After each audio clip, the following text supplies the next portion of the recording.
Apakah narsisis langsung cari target supply baru saat putus dengan pasangannya? Tidak. Ketika seorang narsisis mengakhiri hubungan dengan pasangannya, mereka tidak langsung mencari target baru. Kenapa? Karena mereka sudah punya satu. Jika narsisis yang mengakhiri hubungan, itu jarang terjadi secara mendadak atau spontan. Narsisis bersikap strategis, bukan impulsif, terutama dalam hal memastikan sumber suplai narsistik berikutnya.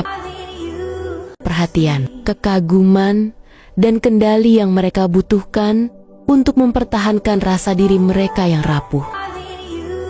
Mereka tidak akan pergi sebelum memastikan sudah ada seseorang baru yang siap memberi makan ego mereka.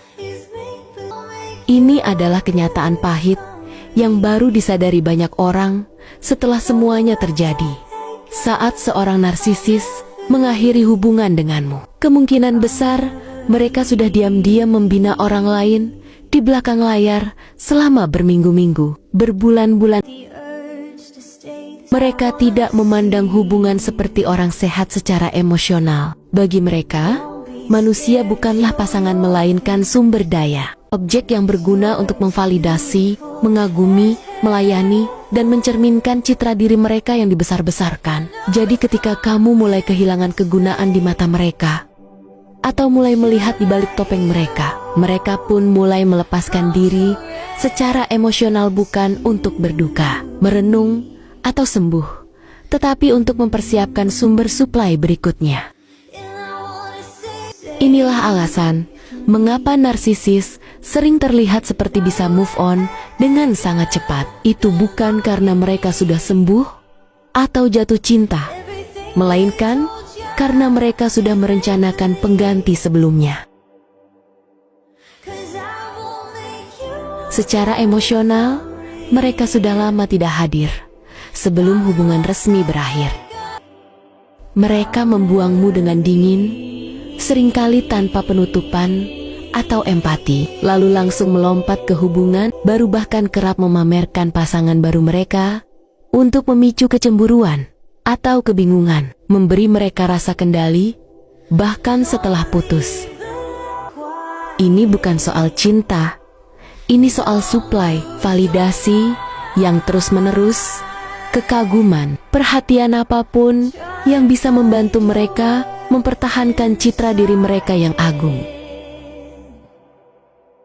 Dan karena narsisis tidak memiliki empati, mereka tidak merasa bersalah memperlakukan orang seperti ini. Rasa sakit yang kamu rasakan setelah dibuang memang nyata, tapi bagi mereka itu hanya kerusakan sampingan. Jadi jika seorang narsisis memutuskan hubungan denganmu dan tampaknya langsung melanjutkan hidup, pahamilah ini. Itu tidak terjadi secara langsung bagi mereka. Mereka sudah menyiapkan penggantimu diam-diam, sambil membuatmu percaya bahwa semuanya baik-baik saja, atau bahkan membuatmu merasa kamulah penyebab masalahnya. Mereka mengamankan suplai baru sebelum melepas yang lama, karena mereka tidak bisa tahan hidup sendiri. Kesendirian mengancam identitas mereka, dan perenungan bisa memaksa mereka menghadapi kebenaran yang tak sanggup mereka terima. Apa yang terasa seperti pengkhianatan bagimu hanyalah strategi bagi mereka. Memahami hal ini memang tidak serta-merta menghapus rasa sakit, tetapi bisa membantumu melihat situasinya dengan lebih jelas. Ini bukan salahmu. Kamu tidak kurang. Kamu hanya tidak lagi memberikan reaksi, perhatian, atau kekaguman yang mereka butuhkan, dan karena itu mereka pergi bukan dengan cinta, tapi dengan perhitungan. Hubungan yang sehat melibatkan kedalaman emosional, koneksi, dan tanggung jawab. Hubungan narsistik didasarkan pada kinerja dan kegunaan, dan ketika kamu berhenti berfungsi, mereka tidak memperbaiki hubungan itu. Mereka menggantinya.